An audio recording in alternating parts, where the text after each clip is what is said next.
Welcome to Reality NSFW. Tonight, you've got me, Zach Hacker, joined by Matt Bischoff, and it looks like Jeff Probst sneaking in the frame over there. Matt, how's it going? I'm doing well. It's the night before Thanksgiving.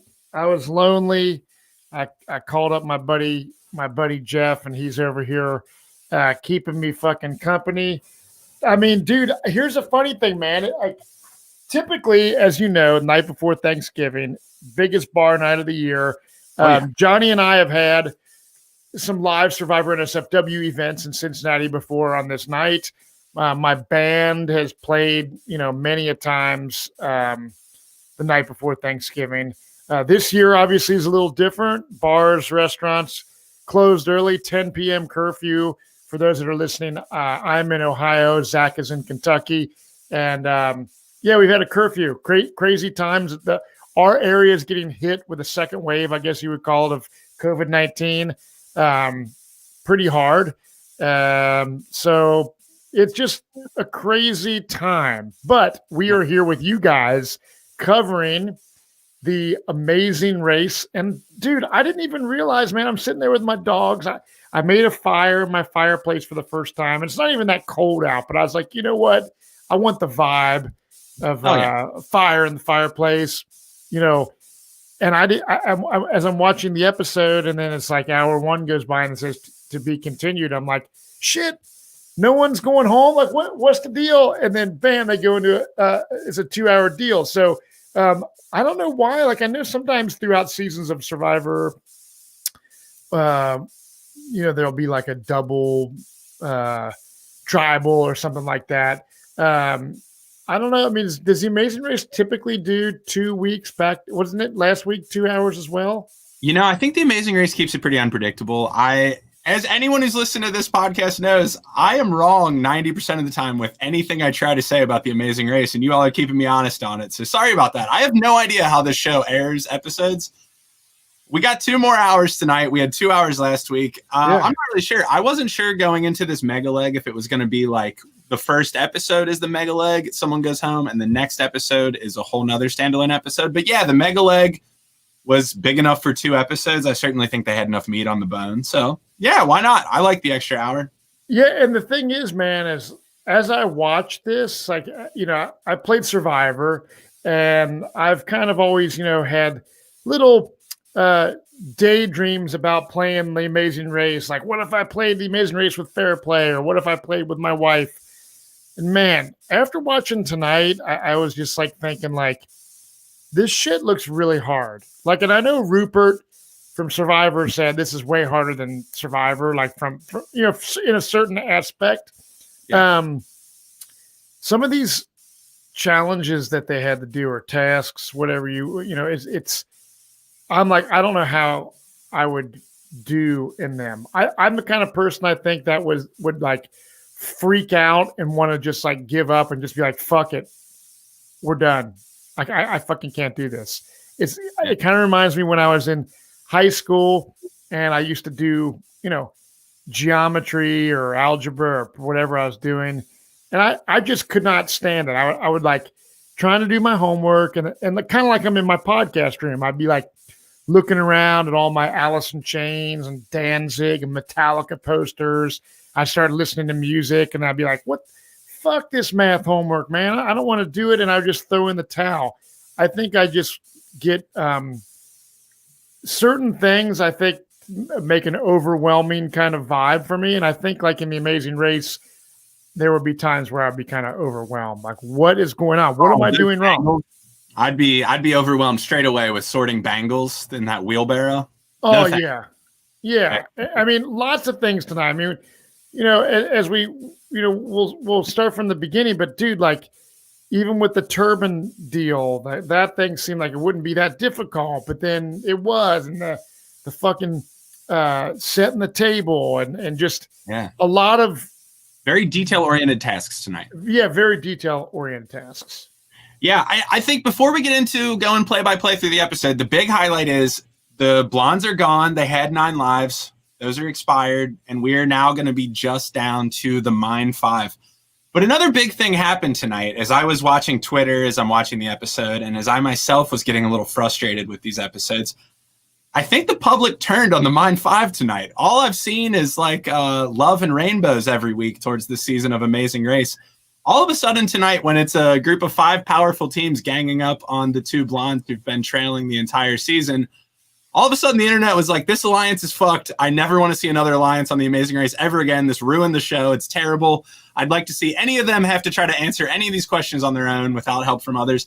What do you think? Do you enjoy I know we were excited when they first came about.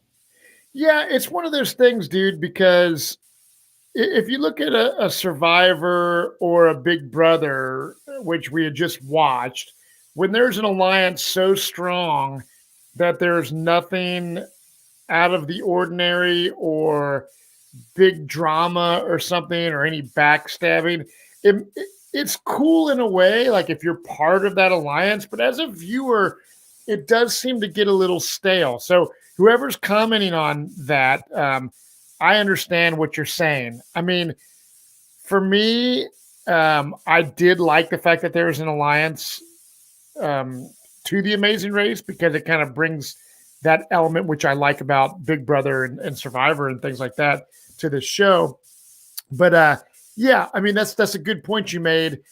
In if you're doing the table setting challenge and you don't realize that you have to have it a certain width and a certain length and a finger length here, and you know, that could take somebody hours to figure out. So the fact that when one person figures something out, and we've seen this throughout the whole season of the Amazing Race, even when it when they were climbing, they were rappelling down that down that freaking building, and they had to solve that word, and people were giving each other hints. The sauerkraut. I definitely think that I get where people are coming from when it kind of makes it. Like, could these people do this competition on their own without hints from the other team? And as far as the blondes going home, I feel bad for them in a way that I think they're probably like really cool, like in casting. I think if we were at a charity event, Zach, and met them at Hearts of Reality, they'd be super cool, and you'd be like, great. Wow, like this is why you guys got cast for the show. But I think they got a little bit of the shaft on this season of The Amazing Race as far as, you know, what they're really made of, and I don't know. Yeah, they were on the outs constantly, sort of, I guess partially because of this alliance. They're getting yielded every opportunity they have. It kind of sucked. It felt very inevitable that they were going to go home tonight. Oh yeah. That was a little bit of a drag, but let's get into it. We start off, and they are arriving from Kazakhstan to Hyderabad, India. And we start off with Eswar and Aparna talking a little bit about how cool this is for them because they were born in India but live in the US, and they're going to go back to India. So I thought that was really cool. And the first test they jump into is smog checking 3 auto rickshaws. I personally wish that this was how all of the sort of legal checks that I had to go through with my car worked, that someone just shouts in the middle of the road, and if you don't want to do it, you just keep driving. I know. Oh, dude, I love it. And yeah, it was funny because some people didn't even know what rickshaws were. And obviously, when I was in Malaysia, in the Philippines, I mean, over in those countries, like rickshaw bicycles, not even the motorized ones, are super popular, which I think was super fun. I mean, we went around on rickshaws. I remember in, I think it was Kuala Lumpur, Malaysia. Yeah. And they were decorated real crazy. And they'd take us to these villages and stuff like that. And they had like music playing real loud. And they're super fun. So these rickshaws are awesome. And it's just, what always trips me out is why in America are there not vehicles like some of these other countries, right? We don't see them really over here, but in a lot of other countries. And what I thought was crazy is they said something like, what was it, 5 million automobiles or 5 million cars or something are in the city. I don't know if it was a city or that's just an astronomical amount of cars. And you start thinking about all those people. Chaos on the episode. And it's like, I can't imagine driving there. No, thank you. Yeah, I mean, it's just like, dude, like they're driving and all it is like people tooting horns. It's like no rhyme or reason in the traffic patterns. It's just kind of like haul ass and see what happens. But yeah, I mean, in America, I remember when they did the emissions testing. It was a big money scam. It's just like, dude, you got to go get, pull into these facilities and sit there. And they did all that stuff and they cost you $50 or whatever. I'm kind of glad they don't do that for one, reason. But at the same time, it's like our environment is pretty screwed and like all those cars, dude, and all the exhaust and shit. Yeah, it's great. It's great they're doing something. Maria and I, my wife, just bought a new electric car. So we're very much in tune with what you're saying. Check emissions. It's important. Right. Really. Yeah. I have a damn, 2009 Prius that is my daily driver, which never in a million years would I have bought a Prius, but hey, it's a hybrid and it does, super reliable. So people can make fun of me all they want for my Prius, but it's got 212,000 miles on it, and I bought it with like 70,000. So I put some miles on that thing. But yeah, man, this challenge is pretty cool. People, it's pretty straightforward. Stick the little thing in the exhaust, and you have to complete 3 tasks or whatever. So I thought it was fun. I was having flashbacks to Keith Nail on Survivor as they're all yelling "tuck tuck tuck tuck." Yeah. Everyone in India is like, we don't know what that means. So. Yeah, I know. Have you been to India?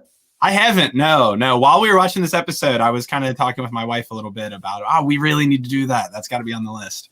Yeah, India. My tattoo artist would always go to India. I mean, this was years ago. But he said how gnarly and crazy it was. I mean, there's like so many fucking people, dude. The crowd is a real thing. Yeah, and I think certain parts of India, people are just like shitting in the streets and stuff like that. You know what I mean? I think there's like really gnarly areas of India because there's so much population that it's like people just go to the bathroom wherever. You know what I mean? Wow. It's crazy. Tonight on the episode, it's very stratified, right? You've got these like really amazingly beautiful places, and then these really hyper crowded places that really are stark contrast to each other. Oh yeah. I would love to go to India, and I love Indian food. Actually, my wife's vegetarian, and they always offer tons of awesome vegetarian stuff. So, like as I'm watching the episode, I'm like, damn, you know what? Thanksgiving's tomorrow, but maybe this weekend I'm going to get some Indian carry out, dude. Hey, I'm all India takeout on Saturday. So, hell yeah. That's awesome, man. Yeah. And again, we see the theme of the episode, Kaylin and Haley really struggling with this first task that they're doing with the smog check. They're having a hard time getting anyone to stop. And that's really setting up the narrative for the whole episode we're going to see. And as all the teams are heading out, another, repeat of something we've seen over and over again. The blondes are lost. At this point, it's just like, come on, you're piling on them. We see where this is going. Come on. Oh, yeah. They're always, the fact, it's almost comical how they're always lost. You know what I mean? Yeah. It's amazing they have gotten through so far because they always seem lost. They somehow have done quite well at this race. Like, they should not go home feeling bad. No, every time they're on the screen are lost. Yeah. And lost in India and stuff. Man, being lost on the Amazing Race is not a good thing to be. Yeah, no. Their next task, they've got a roadblock, and they are going to flip your lid. So am I right on that? No, I skipped one. They've got a detour. They're going to have to either do a Swiggy food delivery or this number trap video game sort of thing they've got to do. Which one of these would you pick? I'd probably try the video game only because I have VR systems. My kids are big gamers. So even when we used to have like the first, it was the Xbox 360. I had this thing called the Kinect, and we actually played that Kinect a lot at Ponderosa when I got voted out of Survivor. They had a Kinect. But I remember doing, with your hands, motions and stuff like that. So it's like the number thing, I would at least attempt that because the food delivery challenge is just like, man, there could be a lot of complicated shit and getting lost and trying to find the people. And I found it pretty cool though how like this one thing I like about the Amazing Race is learning how these other countries do things. So seeing like the food kind of system they have over there is pretty cool, and it seems like it's pretty dialed on in the way that they execute it. But I would probably try the number scramble. What about you? Yeah, I'm not a video game person. So as soon as they, I am a coder. So if they would have said coding, yes, video games, I'm like Aparna. I don't really video game though. So Right. I don't know. I kind of tend to like the tasks where they have to interact with the locals. I feel like they're often deceptively easy. Like they sound very difficult. You're going to have to navigate all these routes. You're going to have to learn these phrases, do all these things. And then when you get there, you're like, oh, I have cue cards that tell me the words, or I have a dude on the phone telling me exactly where to turn. So I tend to want to go for the ones where you interact more with the locals and with the geography of the city. Right. But some of the teams did the number trap and did it really quick. Some of the other teams really struggled. Like we saw Hung and Chi, I think for the first time in the race, really having a hard time with this. Yeah, and the thing that I liked about their dialogue is like they were not getting super stressed, freaking out, anxious. They were just kind of like, hey, let's give this a couple more times. Like we're not getting any. They were very strategic and methodical on their reaction to how they were doing in that situation, where some people would be like fighting or yelling at each other, like, what the fuck? Yeah.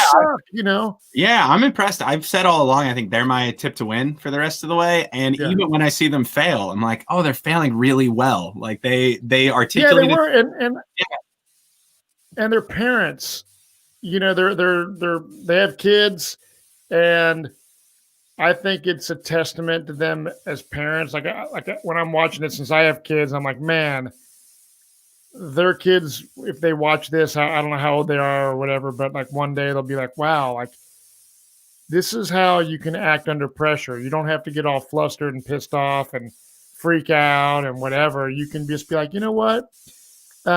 This isn't working out right now. So let's try plan B. And that's exactly what they did. Yeah, and it worked out. They switched over to Swiggy and did a really good job. The blondes are going to show up and do the Swiggy delivery. Have a little bit less success, but they again got lost. But they did all right. Yeah, totally. Yeah, and the next thing they're going to head to. This is where I jumped the gun. They're going to jump to the roadblock where it's flip your lid, and this is going to be sort of an equalizer, as all the teams are going to end up here, other than the blondes, at the exact same time. And they've got this weird AR system where they've got like an iPad, and they're going to go through this tomb, and they have to digitally look for 3 distinct turbans and then find the actual people wearing real life replicas of those turbans above ground. Mm-hmm. This reminded me of Pokemon Go. I don't know. I was thinking. Played Pokemon Go? I have. And I remember when that game first came out, like right when it came out, and I would drive around, dude, and I would see like just crowds of people playing this game. And I was like, that shit, it's looking back, it's like that was like almost as bizarre as people wearing masks everywhere all the time. You know what I mean? Like just like all of a sudden, like, wow, like these people are like playing the parking lots everywhere. Like, it's like everywhere people was doing it. But yeah, it was like Pokemon Go. I think that, when they were like holding the iPad up and they'd see the little avatar type Nintendo guy, person with the turban, I was trying to study the way that the detail on the turban's logo or whatever that was the ornate crap. And I couldn't believe how difficult this actually was. I think that it's more difficult than you think. Sitting there watching it, you're like, this can't be that hard. You look at, it's purple with a little bit of this and a little bit of that, and the guy's got kind of a mustache. But yeah, it definitely, I think was harder than it looks. Yeah, not only do you have to get all the intricate details of the turban right, you have to position them correctly back above ground. And they got a little tricky with the positioning of these squares, apparently, that I guess Gary figured out early on that James was having a real hard time with. And this was, again, we've seen Will and James struggle a bit, but this was probably the worst we've seen James. Like, he was kind of falling to pieces a bit while they were there. Yeah. So I thought this was a really fun task. I want to just like give a tip of the cap to the like graphics team for the Amazing Race tonight. Not only this, but later on, we're going to see some really nice graphic work to show us what the hell the progress was on some of these tasks that were really hard to follow along visually. So they're in a cyber city. Good job, graphics team. You proved yourselves worthy of filming in a cyber city. Nice job. So real quick, so all the guys walking around in the turbans, right? Like there's, whatever, 50 of them or however many. Like what I want to know is they just get pulled. Hey, come with me, come with me. So they all know that they're in on this. But I mean, what do you think that the planning was? Do they have a whole crew be like, all right, guys, this is what you're going to do. You're going to just like walk around aimlessly and you guys are going to have these contestants come up and grab you when they do. Like logistically, how difficult do you think a challenge like this would be to pull off? So I bet that the guys in the turbans know actually nothing. And they're just told if a contestant grabs you, go with them, go where they tell you to go. And there will be a producer on site who says yes or no, hand them the little scroll. Oh, okay. There's like one producer on site who knows where everyone's supposed to be, and he's the one giving the verdict. He's got like a map in his hand. He knows where each one should be. Yeah. That would be if I was going to do this challenge, that's how I'd do it. I've got one person who knows the answers, and like everyone else is on a need to know basis. Just go. don't try to outsmart the challenge. Yeah. Don't because they can't give away anything with their facial expressions, right? Because like if you're the guy in the turban, you want the team who grabbed you to succeed. Right. So you're going to kind of like nudge in the other direction if you know you need to go that way. So I would just have a producer know all the right answers and call it a day. Now, do you think you would do well at this particular challenge? I'm fairly detail oriented, so I think I'd be okay at this week. Yeah, I think I'd be all right at this one. All right. The geography thing definitely would have thrown me. I completely get where James was having a difficulty, like placing the pillars. Why the pillars on the top of the building don't line up with the pillars on the bottom of the building. I kind of still need to see what that looks like in person. I can't quite wrap my head around that, but right. Mm-hmm. Yeah, I can understand that struggle, but I think I would have done all right. I think, just like Gary was like, oh, I tried him here, then I tried him there. So I learned they're all one off from what it seems like. That's good. That's really good problem solving and thinking on your feet. So yeah, right. I think it's pretty good. Oh yeah. Yeah. So the other big thing that happened at this roadblock is that Will and James made I would say, very controversial decision to yield the blondes. Mm-hmm. Will and James, when they arrive, are big time in the lead. They know that Kaylin and Haley are way in the back of the pack, yet they still give them the 20-minute yield, despite the fact that there are a lot more competitive teams on their heels. What did you think when they first decided to yield the blondes? It's kind of like the thing in Survivor. It's like, man, like blondes are having a tough time in this race, and to just yield them again, it's like you kind of feel for them, and it just it's unfortunate because I think the blondes, although we joke around about how lost they get and whatnot, I think they, had potential to go farther than they did. I think that they were just get the short end of the stick on this whole deal, with all this big alliance happening and whatnot. I just think it's like one of those bad luck situations. Yeah, I don't know if it was editing there at the end, but I think you give them 40 minutes back that they got yielded. I think they're not going home this week. They might have been fancy editing there at the end, but they seemed like they were close-ish. 40 Yeah, no, I agree. I agree with you. Yeah. Yeah. Oh, yeah. So where are we at? So we see James starting to figure it out, but all of the other teams start leaving. And Gary ends up helping him. Mm-hmm. So the narrative we've gotten all along is that Gary and D'Angelo don't help anybody. Yeah. I think we have a little bit of evidence this episode. They helped a couple people, right? They did. And I still, man, from day one, I like the dynamic of these guys. I think they're fun. And I know they've bickered before, back and forth to one another, but overall, I think they work pretty well together as a team.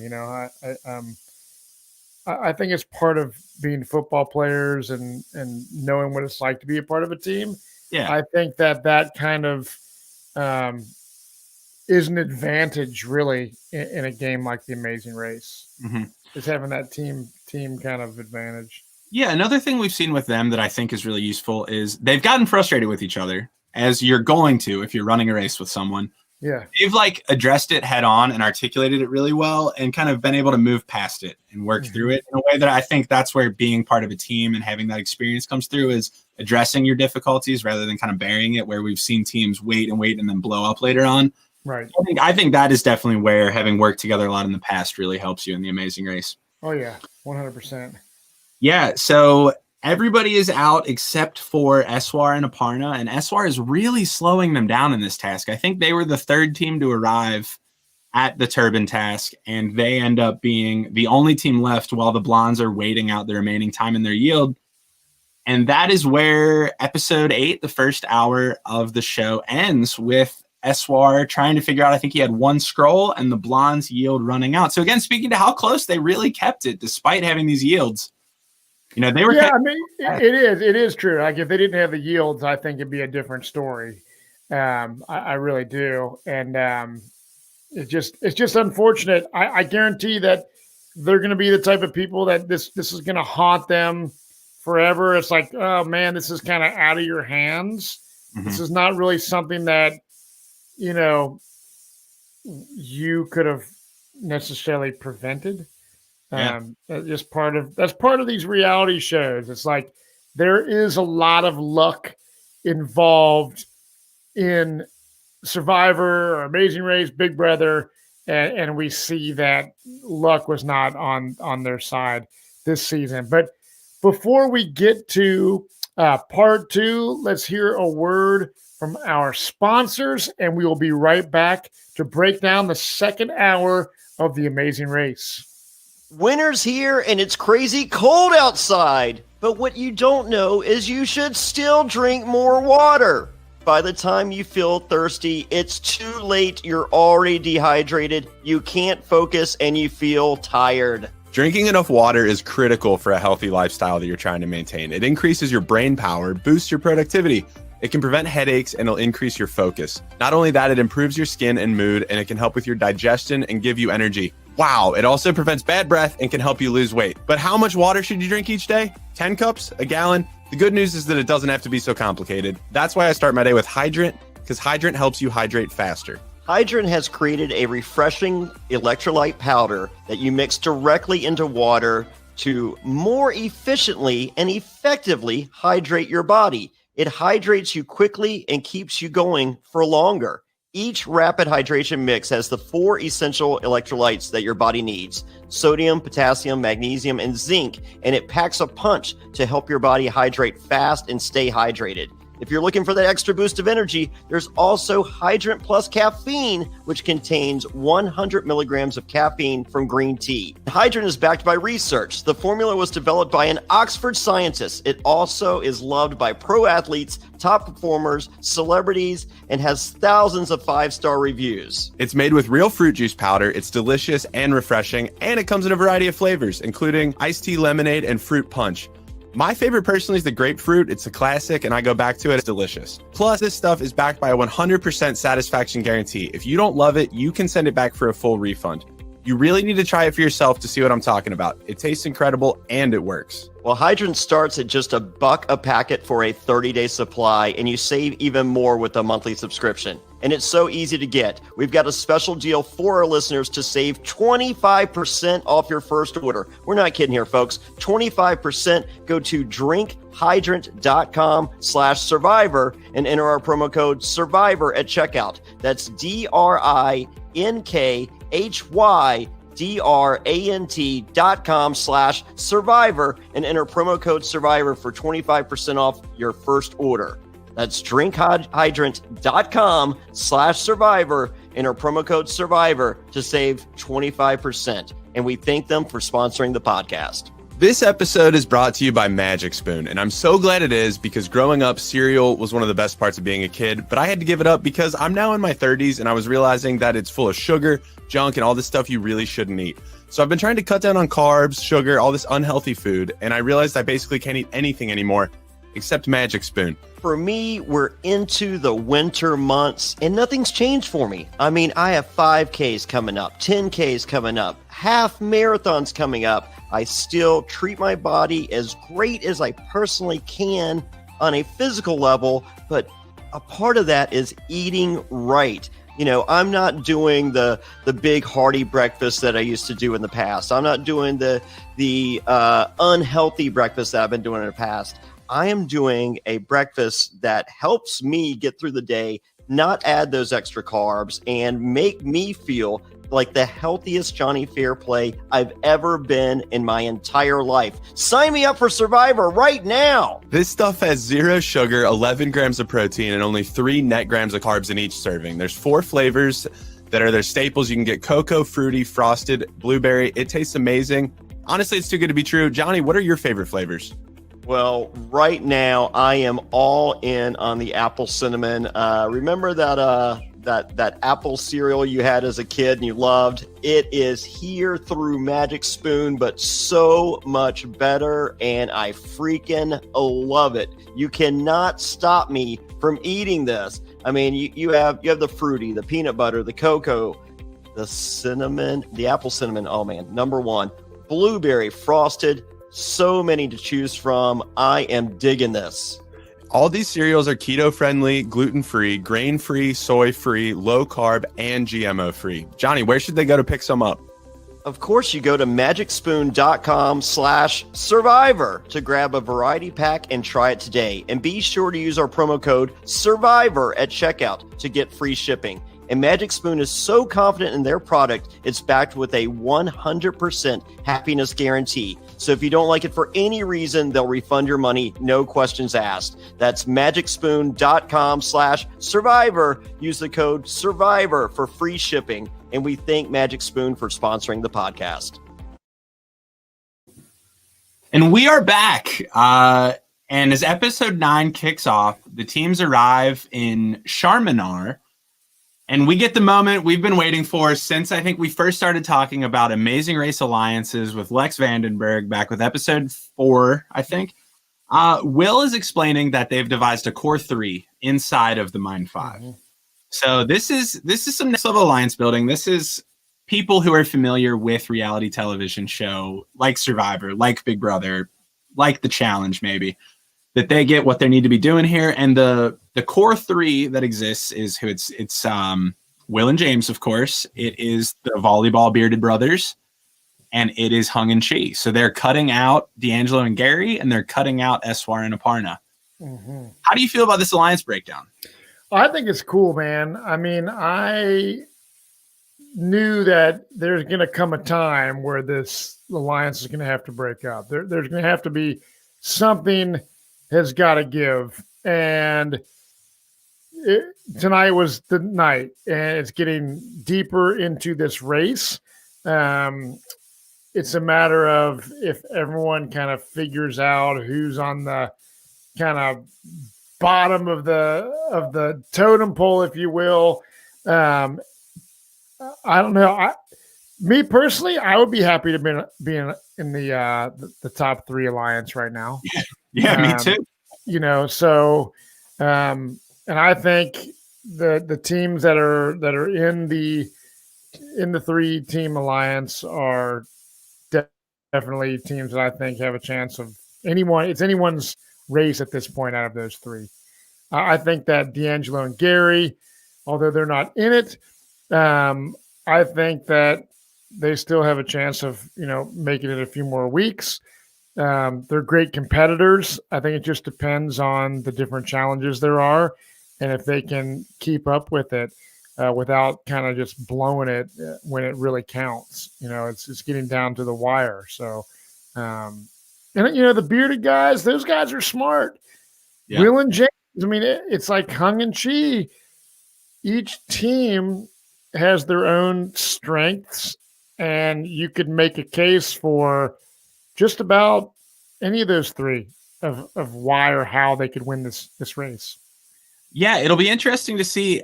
I'm kind of viewing this season now with the first time I've seen actual alliance building on The Amazing Race, almost like a Survivor Borneo, which feels weird because we're in season 32 of The Amazing Race. But, you know, like I said, I opened the episode. People on Twitter are hating the alliance. People are like, this is not how you're supposed to play The Amazing Race. I never want to see this again. That sounds a lot like what people were saying about Richard Hatch and alliances in Survivor Borneo. And the reason it sucked was because there was no one else doing it against him, right? So it would be so interesting if next season comes around, everybody's trying to form these competing alliances. That's where I think this is really going to raise The Amazing Race to the next level. Yeah, and I can understand why people are getting annoyed with it, because you want to be able to root for a certain team in The Amazing Race, and you might have a team like if you're hate the bearded guys, but you like Hung and Chi or you like Will and James, you're like, man, why are they bringing them along? I want them to just decimate them and not share anything with them to get them out. So I think if you're like a really big fan, it can suck when. Or if you're a big fan of the Blondes tonight, it's like they don't have a chance. Everything's against them. I know. So I think there's definitely a like, man, this isn't fair type scenario. But hey, you sign up for this reality show. The sky's the limit. Anything can happen, and we're kind of seeing that. So yeah, I don't fault. I give Will and James almost complete credit for building this thing. If I'm wrong, Hung and Chi, bearded bros, yell at me, tell me I'm wrong. But I give James and Will credit for this. They're big reality TV fans. I think they formed this, and it's genius. Now, that being said, it's great for them. I would never take anything away from them for that. But if the next team to go out is Eswar and Aparna, and the team after that to go out is D'Angelo and Gary, yes, that's a little annoying. Yeah, it is. It is. Alliance in power again, and I just lived through Big Brother All Stars 2. Don't do it again. Come on. Well, it's crazy because I mean it would not surprise me in 2020 if a scenario like that popped up. You know, it's just. This year has been so crazy, even though this race was filmed in 2018, I believe it was. Yeah. It's airing now, and it fits in with the times of how crazy this year has been. Oh, yeah. Well, the next task they get here at Charminar is, this is an interesting one. The clue they get is, I believe, very vague. It just says, pick this or pick that. Right? Yeah. How are you supposed to manage that? Well, anyways. This ends up being matching bangles. So they've got some brides to be inside of a jewelry shop, and the teams have to come along and they have to find bangles and a large wheelbarrow of bangles that match the ones that the women are wearing inside the shop. And that ends up being making a mold of a patient's teeth for dentures and then fitting the dude. Oh God, this would gross me out big time. Like, I do not have any desire to be in the dental field whatsoever, especially with a bunch of old people. And you could see that some of the teams are like, ugh, yeah, this is foul. Like, and the people that are getting their teeth like $3. That shit's crazy. That tells you how much we get ripped off by the medical companies in this country. Oh yeah, dude, it's ridiculous. It would be like thousands upon thousands of dollars. Oh, it would be thousands of dollars.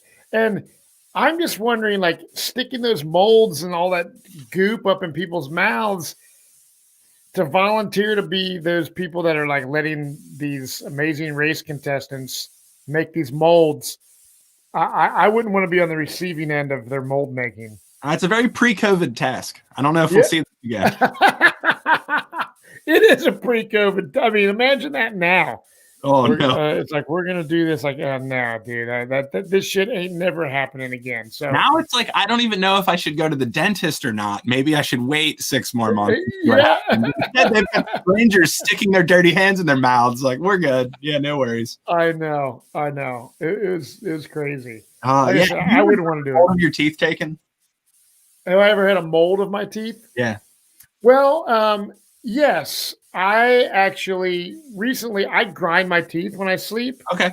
So I have like a thing to wear. I haven't been wearing it. Like, spoiler alert, I need to, because my dentist is like, dude, you grind your teeth when you're sleeping, and he said over time you'll grind them down to where you'll need like caps on them or something. He's like, dude, it's like $5,000 per tooth or something ridiculously insane. Yeah. So I had a mold made for that. And then, yeah, I've had braces and all kinds of stuff. So I've had molds in my mouth made several times throughout my lifetime. Yeah. The only time in my entire life I have projectile vomited is when I had to get a mold of my teeth made for my braces. They put that stuff in my mouth and it was immediately puked all over my dentist, all over the wall. It was terrible. Did? Oh Yeah, my! What did they do? They just kind of freaked out for a minute. We're like, and they're like, it's fine. It's fine. They took the mold out of my mouth as I was like, just looking miserable, I'm sure. I was wearing like one of my favorite hockey shirts. And I just had puke all over it. Were you, did you just gag over the shit in your mouth or what? I think so. Yeah. I think it triggered a gag reflex and then it just all like, I don't know. I don't know how projectile vomiting works. It was disgusting. So I had a very bad trip watching them do this. Like I want nothing about that. I can still to this day feel that shit on the roof of my mouth. Oh yeah, the goopy. It's like the goopy plaster of Paris crap, Yeah. So, hats off to the teams that did this. I do think this may have proven to be a slightly easier task than the others. Once you got, it just seemed like follow these steps. The doctor's there to help you. You're good. Yeah, I mean, even though I think that it would be kind of a gross type thing to do, I think like as far as like all out difficult level, I think this is definitely easier than like the turban thing or some of the other deals that we'll get to. That table setting thing will be way harder. Yeah. On the other side of this task, we've got the teams doing I think the Bearded Bros call it the needle in the haystack challenge, where they have to match the bracelets, the Bangles. What do you think about this one? It seems like an overwhelming kind of challenge. Like I think it would be something that would be extremely frustrating because unless there was like really significant differences in some of those bracelets to where it was really easy to identify in those huge piles, but I don't think it would. I think there's just so many of them and having to like really search for the correct ones. I think it would be a fucking pain in the ass. Yeah, I hate clutter and I hate disorganization so very much. So as much as I am scarred by getting molds of teeth made, as soon as I walked up and saw like just this haphazard column of Bangles like all over this wheelbarrow overflowing and like you can't even tell what is what, I would have run straight out of there. And I'm already in a chaotic street in India. No, thank you. I was having a panic attack for them. You're like the king of organization. Yeah, I will go make some molds of teeth as much as I might want to puke doing it because I like that better than the panic attack I would get at the Bangle shop. Now, do you keep your house like super ADD, like in order? You know what I'm saying? Yeah. I like shit organized too, believe it or not. Like, and my son, like we have Nerf guns and like a million fucking Legos and shit. And like, we'll be playing pool, and if it's my turn, hitting the ball on the pool table, if he sees like something out of place, like there's a couple Nerf darts over there, that gun is not up on the wall on our organized wall, he'll be like doing that shit. So he's got that kind of mindset. But I like everything having a place and having shit dialed and not a lot of clutter.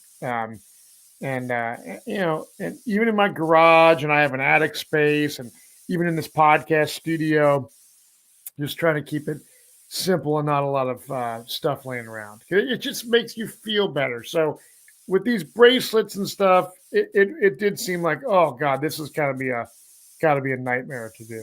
Yeah, that's why I cited this one as that's my tap out moment. Like, no, you already brought me to India. It's already organized chaos, and now you're Right. giving me more chaos that I have to organize. Too much. Yeah. But at the end of the day, none of the teams really have trouble with either the dentures or the bracelets.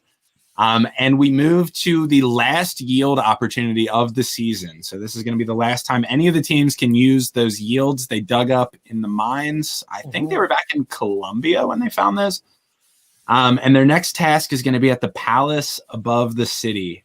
This place is beautiful. This is where I was saying there's like really, really stark contrasts. Oh yeah.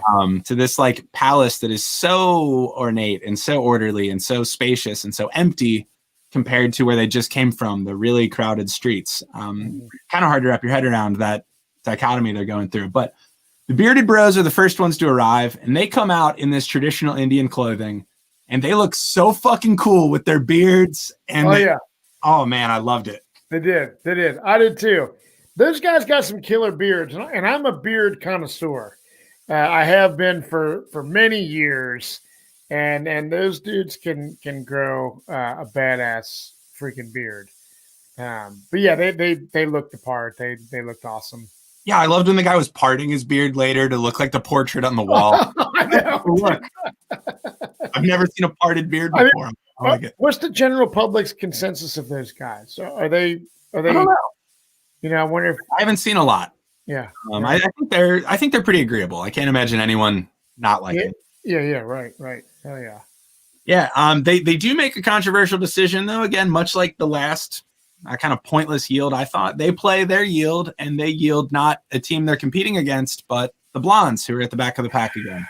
Man, double doozy, dude. I mean, like I said, feel bad for them. It's like the luck is not on their side, and it's screwing them big time. Yeah. This is tough. I don't know. The yields were cool. I kind of wish, hindsight's 2020. Of course, they did the production design long before they saw how it played out. But I kind of wish they would have had the yields for at least one more leg or maybe two more legs. Something like that. That might be too far, but at least one more where this alliance is going to have to break apart and they can start playing the yields on each other for at least one more. Yeah. That would have been very fun. It would, because then you would see like who really is tight and who's not when you're, we got to yield somebody. It's kind of like when we watch Big Brother and someone's got to be put up on the block or whatever. It's like you really kind of see where things lie. So yeah, it would have opened us up to either like one of the people in the core three having to show their cards of like, oh yeah, we're going to yield D'Angelo and Gary. Sorry, D'Angelo and Gary. Now for the entire rest of the episode, D'Angelo and Gary have a vendetta. And coming for. That's great. Or D'Angelo and Gary get to be the doofs who everyone's against them. They're unaware of it. And they like play the yield to like help the teams who are competing against them and they can get the dodo at it. Right. Either one of those is great television, and I wish we would have gotten one more week of the yield. I do too. Yeah. But the task they have to do here is choose a place setting and do the place setting. Now, this is a little tricky to wrap your head around. So there's this long table. Dude, like 120 feet or something. Yeah, 120 feet. I've done tours in a number of palaces. I have never seen anything like this. This is so long. Yeah. And I guess the kings would choose what they wanted to eat based on portraits they would have commissioned on the wall. Dude, that is epic. I mean, I thought that was really cool. For one, the table was unbelievable. Like to see that in real life would be so just, like you travel and you'll see something like the Grand Canyon or something like, wow, like this, Niagara Falls or this pyramid, like just all these things. Seeing like this table is kind of like one of those moments where you're just like, is this for real? Like I imagine walking in this room, and see a 120-foot long table. It's like, how in the world would you feed that many people? And these kings would, just look and be like, oh, I want that real beautiful fruit basket or whatever. And then they go in the back and make it or something, I thought that's pretty cool. And so the table was awesome. So you're setting up a visually cool scene. And then you're setting up like a really insanely detailed challenge. And I'm thinking, man, the guy who is judging them on their task. So that's just like this dude's job, like in everyday life. Like that's the dude's, what do you do for a living? Well, I'm the guy that sets tables on the 120-foot table. Like, that's pretty crazy. That's got to be a prestigious job, though. Like, if you're going to, of all the table setters in the world, that's like the table that you want to. I know. Like, do you think that you could travel to India, like you and I, and go eat at that table? Like, bring some McDonald's or possibly some guy Chick-fil-A, and like. I think you might have to know somebody to make that happen. But I was thinking while I was watching this, if there's any restaurateurs listening, maybe your sushi buddy Memphis, if he's listening. Dude. This is a great restaurant idea. I want to order my food based on a painting that's hanging on the wall beside me. That's so cool. That's a great idea. I mean, communal, 120-foot long table, one table for the whole restaurant. Everyone sits at the same table. You order your food based on the paintings. Dude, that's epic. Yeah, you like one painting's like, like a big full chicken or crazy turkey, and you get like bottles of mead and a bunch of fucking crazy fruits. Then the next one is like,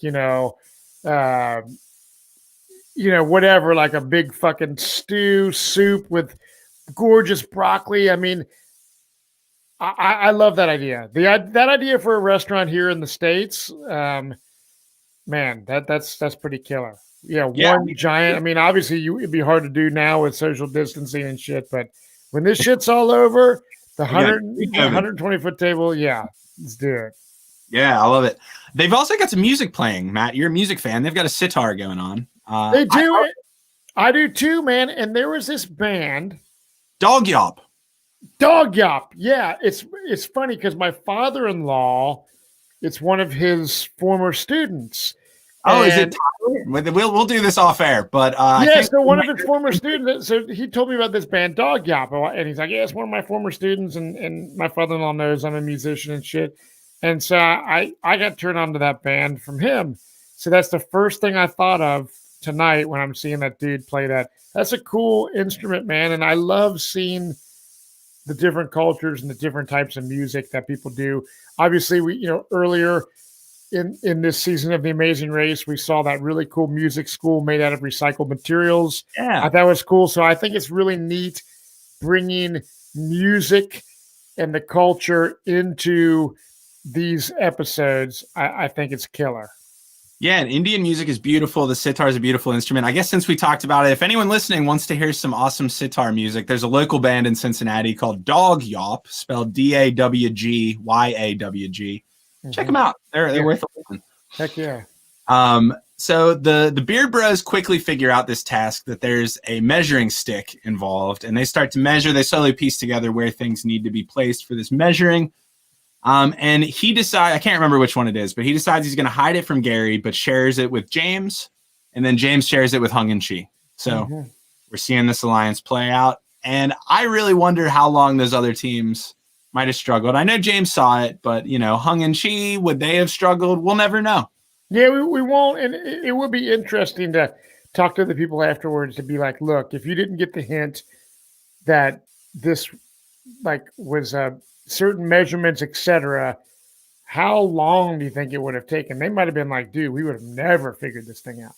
Because it was like at first when the teams are trying to do this, and it's like, guys like, nope, what is it? It's like, well, that's a finger distance, and it's the width and the length. And so, very detail oriented. Like, do you think, have you ever made an extravagant table setting for guests to come over and eat? I mean, I know tomorrow's Thanksgiving. Yeah. Some people are doing stuff, some people are not. But what is your experience with table setting in real life? I'm a big fan of elaborate table settings, but my only experience with this really is, when COVID was first starting back in the spring, I'm sure a lot of people listening also got on Zoom calls with all their good friends on the weekends when we couldn't go see each other. And me and my friends hung out every Friday and Saturday night on Zoom for like 3 months straight, and we ran out of shit to talk about because none of us were doing anything all day. So we decided one day everyone has to choose a random skill throw it in a hat, and we're going to pick random tasks. You have to learn how to do that random task and then teach it to everyone else on a Zoom call. Wow, one of my friends got napkin folding and table setting. So he had to teach us all the fine art of napkin folding and table setting for like 30 minutes, and it was hilarious. So. Dude, that's pretty fascinating and actually pretty cool. I'm really guilty of table setting. So, because I cook on my griddle all the time. Like tonight, I made, what did I make? I made burgers and chicken and my wife's veggie burger stuff. And then we just got this air fryer, and I just threw in, I'm like, I need to just like learn how this air fryer works, right? So instead of getting elaborate, I bought like a bag of freaking frozen onion rings and put it in an air fryer. They came out delicious as can be.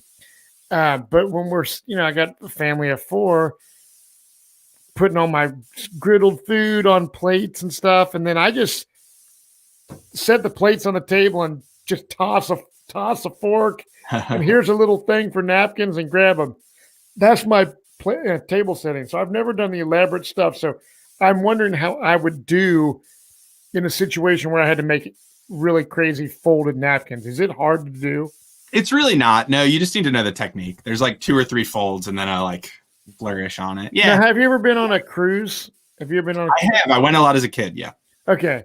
So I've only been on one cruise. It's probably the first and last. It was okay. Yeah. I personally would like to do way other things with my time on a traveling trip than go on a cruise. But we went on just like a 3 or 4 day cruise for our honeymoon. Because at the time we didn't have a whole lot of time. It was in the winter time.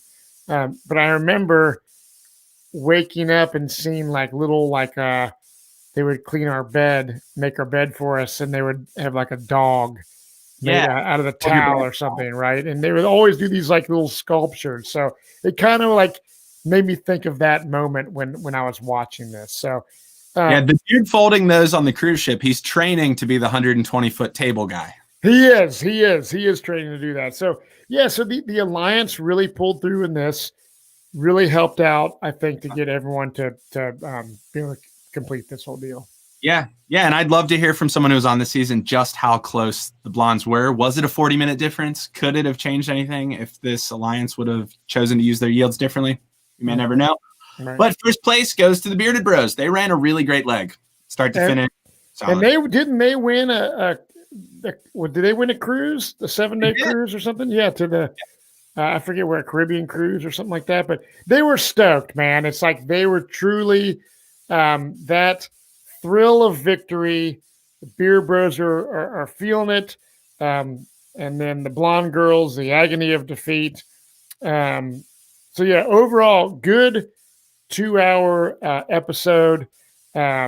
Stoked on it. And I thought it was really cool them being in India. That's the beautiful thing about the Amazing Race is I started thinking about it. I'm like, wow, they were, building, cooking food in these tribes in the Amazon. And then, now they're in India. And man, it really makes me miss just the fact that we're not able to travel.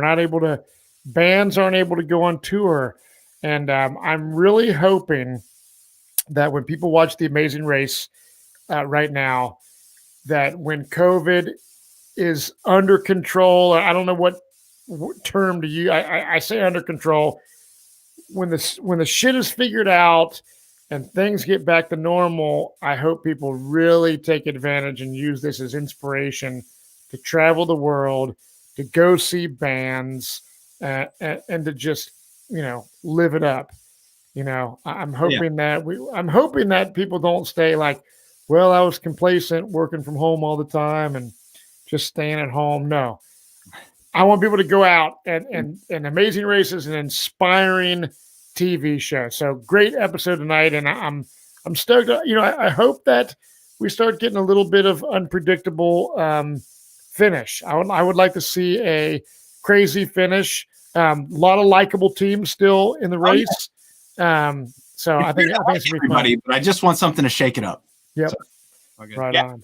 Do you think Riley and Madison, when they go on their cruise, they're gonna like show up the towel folder? Like he's probably. And they're gonna jump out and be like, "Psych! We made this cooler thing we learned in India." Yeah, I do. I think I imagine that could be true, and I also wonder you know, the dudes, if they're going to keep growing their beards, or will they shave? Are their beards there still now? Oh. Who knows? But amazing race, fun season. It's cool that to finally have, a show like this to watch and for us to podcast about, and a lot of likable teams. And Zach, it was fun hanging out on this Thanksgiving Eve. For those of you who are checking out this podcast, if you love Survivor, Survivor is obviously not on right now, but we have tons of old content on our website. Zach, tell them what our website is, and a little bit about our Patreon of what we're doing right now with Australian Survivor. Yeah, so head on over to survivornsfw.com. Sorry, recent rebranding. Yes. Oh, yeah. Head on over to realitynsfw.com, and you can check out all of our past content. It's all organized by season. If you want to see some Big Brother coverage, some Survivor coverage, some World's Toughest Race coverage, all kinds of stuff, Labor of Love. It's all there. Interviews with past house guests, past survivors, all that shit. There's awesome content on there. And if you want even more content, which I bet you do, and if you miss Survivor in your life, I recommend checking out our Patreon. To check that out, go to adfreensfw.com. That's adfreensfw.com. And you can follow along as we every week start watching Australian Survivor 2017. So that's the second season of the rebooted Australian Survivor, which I consider the best season, potentially best season of Survivor of all time. It's my favorite Australian Survivor. Matt has never seen it. Johnny has never seen it. And I'm kind of leading the way, showing them my favorite season and getting their reactions along the way. We're 2 episodes in. If you go check that out right now, you can get all caught up. We've got links to the episodes. If you've never seen Australian Survivor, don't know how to watch Australian Survivor. And then we're doing weekly episodes just like we would if this was a regular Survivor season airing on a weekly basis. So go check that out. It's been a blast. Matt has had terrible reads on beloved characters who the world has grown to love for the last 5 years. And he's been getting feedback from those people on Instagram. It's been fantastic. So follow along with all that good stuff. In addition to that, I'm going to be DMing a Dungeons and Dragons session with Matt and Johnny and Lex coming up soon. You can get a tattoo on Johnny Fairplay's ass. There's all kinds of t-shirts, all kinds of great shit. Go check all that out at adfreensfw.com. And we will see you guys next week on Reality NSFW covering the Amazing Race. Cheers, happy Thanksgiving, and good night, everybody.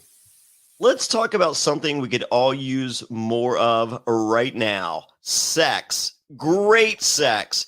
Now, look, I love sex, Zach. I don't know about you. It's my favorite. It's my favorite.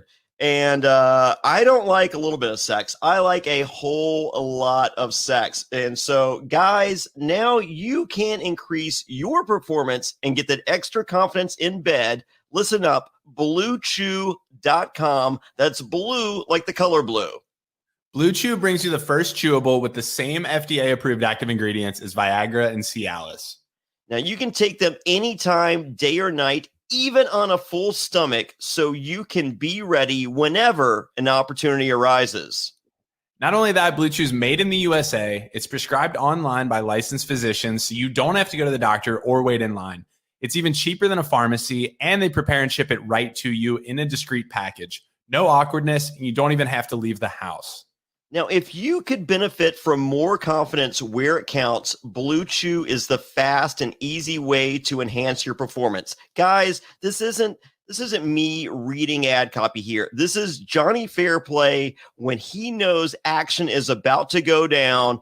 I grab the Blue Chew, I peel it open, chew it up, and I go, get ready, we're going to Pound Town. Someone is going over. Someone is winning a championship tonight. That's right. And that could be you, because right now we've got a special deal for our listeners. Visit BlueChew.com and get your first shipment free when you use our special promo code SURVIVOR. Just pay the $5 shipping. Again, that's BlueChew.com,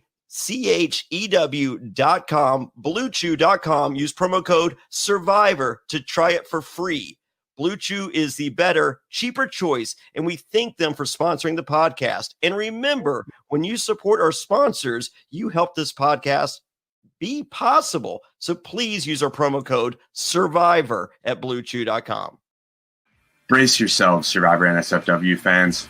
Winter is coming. Man, do I miss Game of Thrones. But what the writers of Game of Thrones didn't tell you is that Bran was actually in a wheelchair because he didn't trim his balls with Manscaped. Poor guy thought it was okay to trim his balls with a traditional razor or hair trimmer. Oof. Whoa.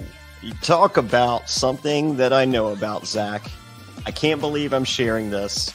But back in the day, I didn't know what it took to get the girls. But I did know that they didn't want to see a bunch of hair around my balls and around my butthole. So what did I do? I took it upon myself to try to shave these delicate areas with a non-approved razor. I tried the Bic. I tried the... Holy moly.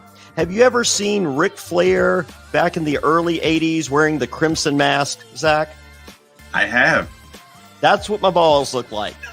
Do not do that, folks. I'm telling you, this is not the plan. There is one plan and one plan only. Go to the people that know what they're doing. Scientists have worked on this. This is the best thing you can do. Go to Manscaped. You do not have to have your balls look like Ric Flair in 1986 versus Dusty Rhodes. The new Lawnmower 3.0 trimmer is waterproof with advanced skin-safe technology to reduce nicks and cuts, and even has a light to help you close shave down there. Not only that, the Weed Whacker ear and nose hair trimmer can help you whack those nasty weeds in your delicate holes. This product also has proprietary skin-safe technology to help prevent nicks, snags, and tugs. The performance package also includes the crop preserver. Wow, that's easy to say. It's a deodorant for your balls to protect against chafing. Also, the Crop Reviver ball toner will keep your boys fresh at all times. Maybe you're on the other side of the wall and you don't know where your next shower is. No worries, the Crop Mop ball wipes are here for you. Do you have smelly feet? Manscaped can help with the Foot Duster foot deodorant made to fight odors of even the dirtiest feet. Or you maybe just want to smell good everywhere? That's good because the Refined Cologne by Manscaped is a clean and fresh scent designed for the refined gentleman. That crop mop is for one of those you didn't know you're going to get some, and then the opportunity presents itself out of nowhere. Boom, crop mop. Clean those bad boys off. Be ready to perform. But hey, on top of everything, they've even thrown in the Shed travel bag to carry your goods and Manscaped anti-chafing boxers to hold the entire package together. Are you kidding me, Zach? That's good stuff. Get 20% off and free shipping with the code SURVIVOR at manscaped.com. During the winter, you may be spending more time inside with your balls. Might as well make them beautiful. Get 20% off and free shipping with the code SURVIVOR at manscaped.com. That's 20% off with free shipping at manscaped.com. Use promo code SURVIVOR. They love it when we do that. And be sure to join the Manscaped movements. These products are no joke. Any fool can climb a wall or crawl through sand, but as every fan knows, Survivor challenges are won or lost at the puzzle. The most successful players are puzzle masters, and you can be one too. Fair play. Perplexers Puzzles creates handmade miniature replicas of many of Survivor's greatest and most challenging puzzles. Find out if you have what it takes by visiting the Perplexers Puzzle store on Etsy or simply visiting survivorpuzzle.com. Enter promo code FAIRPLAY, FAIRPLAY, at checkout for a 10% discount. And let me tell you, I'm hanging out on my patio on these beautiful summer nights. I have Zach Hacker coming over to my house, and we did the fire puzzle, the season 40 puzzle. I got the tree puzzle, and Zach was like, dude, these things are fucking awesome. So if you are a fan of Survivor, as Zach is, and I know he has a true, authentic Survivor puzzle that I have personally done, these Perplexers puzzles are the real deal. So go to survivorpuzzle.com right now, enter promo code FAIRPLAY at checkout for a 10% discount, and I promise you, you will not be